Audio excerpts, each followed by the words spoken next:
Buonasera tifosi nerazzurri, torna l'appuntamento con Extra Time eccezionalmente di martedì perché ieri era Pasquetta. Torniamo a commentare e ad analizzare la gara pareggiata in casa contro la Roma e daremo un'occhiata alla prossima sfida dei nerazzurri, il Derby d'Italia, teso per sabato sera di nuovo a San Siro. A farmi compagnia in questa puntata ritroviamo Alberto Santi. Buonasera Alberto. Ciao Federica, buonasera, ben ritrovati. E Daniele Trombetta di Opta, buonasera e ben ritrovato anche a te. Ben ritrovato Federica, ciao Alberto, buonasera a tutti. Partiamo Alberto dalla prestazione di Lautaro Martinez.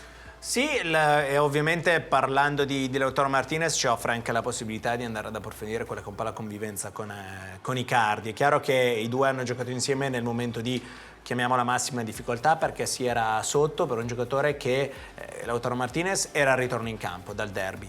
Lui l'ultima partita che aveva giocato con la maglia dell'Inter era stato il derby, poi l'infortunio con la maglia della nazionale argentina. Stiamo vedendo la sua hitmap molto centrale, come giusto che sia per il suo ruolo, e soprattutto da metà campo in su, insomma, ha cercato di collegare centrocampo e attacco, tanto che di fatto le due zone più calde sono all'interno del cerchio centrocampo e nella zona dell'Ischetto. 79 minuti giocati, ma solo 20 palloni giocati da Lautaro Martinez è un legno colpito. Andando a vedere proprio quello che anche è stato un po' il suo modo di giocare, le sue conclusioni, intanto è tornato a farsi sentire proprio nella zona degli ultimi 16 metri con quel colpo di testa salvato da Mirante mandato sul palo. Qua si stacca bene alle spalle di Fazio, che è uno dei migliori colpitori di testa della Serie A, riesce a colpire il palo, poi ancora sempre di testa nel secondo tempo. Questa volta decide di passare davanti al diretto marcatore Juan Jesus, mentre prima aveva attaccato al secondo palo. Qua questo è il classico gol che se viene giù San Siro. Ha cercato forse troppa potenza, anche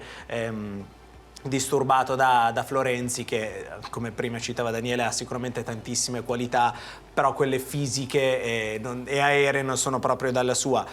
Ciononostante, tornando proprio a parlare di Lautaro, è un giocatore molto importante, al suo primo anno in Serie A, credo stia facendo molto bene, ha ancora tantissimi margini di miglioramento, sta iniziando a imparare un po' a gestirsi.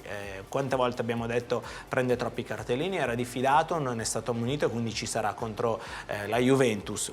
Per un giocatore con queste caratteristiche, non tanto tecniche quanto proprio a livello personale, per un giocatore argentino arrivare a giocare una partita come Inter-Juventus è sicuramente un passo molto importante. Aveva grande voglia di tornare, piano piano chiaramente dovrà anche recuperare la condizione, visto che è stato fuori un paio di settimane. Vediamo le sue statistiche.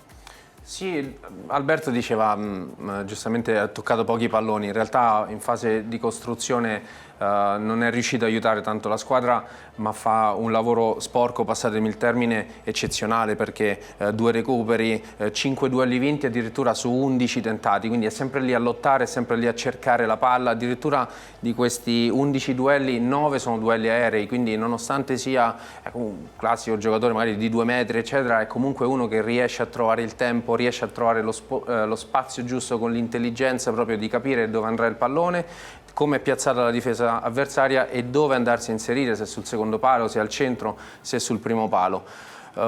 Infatti è riuscito ad arrivare al tiro ben 3 volte, 2 delle quali in maniera molto pericolosa. Il primo tiro di testa e poi quell'occasione che dicevi che se esce viene giù San Siro, è vero. A volte si dice, sai, ha tirato troppo piano, ha tirato troppo forte. In quelle occasioni secondo me devi solamente tirare forte, perché colpire il pallone. Qualcuno diceva avrebbe potuto colpirla di testa addirittura. Beh, lì rivedendola proprio riesce a prendere lo spazio a Florenzi, che lo disturba, però la palla si abbassa, lui arriva al volo ed è davvero difficile riuscire a coordinarsi in quella situazione. Comunque anche il pallone di vicino era teso, non era un pallone lento da prendere, era sicuramente un'occasione, cioè non possiamo parlare di occasione sprecata o sbagliata, no. Era un'occasione difficile da concretizzare. Prima abbiamo sentito le parole del mister, citava la prestazione importante di Borja Valero. Non c'era Brozovic, ma lui è stato fondamentale, ha smistato tanti palloni, spesso andava a prendere palla direttamente da Samir Handanovic. In fase di impostazione della manovra è stato fondamentale. Assolutamente sì, 139 palloni giocati, 3 occasioni create per un giocatore che,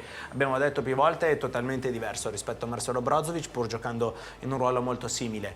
dalla linea dei 30 metri nella nostra metà campo alla linea avversaria, sempre dei 30 metri circa, vedete come sia stato pressoché ovunque. Rispetto a Brozovic tende a giocare un po' di più palla a terra, tende un po' di più a giocare nel breve, quindi come ci ha raccontato anche Vessino preferisce passaggi un po' più corti. Non a caso vedremo anche tra poco dall'altra grafica 123 passaggi riusciti e solo 6 sbagliati, cioè una statistica incredibile in termini di percentuali di passaggi, però anche quella qualità nel breve che ti permette di ribaltare l'azione nel giro di poco. Qua con un passaggio permette a Perisic di guadagnare tutto il campo, con Icardi che qua viene disturbato da Juan Jesus. E ancora abbiamo visto anche di come sia tecnicamente un fenomeno questa grandissima giocata nello stretto di Borja Valero che libera lo spazio Politano, poi si butta dentro D'Ambrosio. Anche questa capacità di riciclare un po' il pallone, no? Quando sembra perso riesce a recuperarlo, a gestirlo, e poi ha questa capacità che mi sembra proprio tipicamente spagnola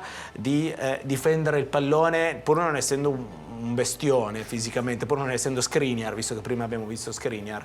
È un giocatore che ha questa enorme qualità nel difendere il pallone e i palloni, perché è proprio quella classica scuola quasi catalana, un po' alla Xavi, nel senso che è uno che riesce a difendere palla, cerca di smistarlo.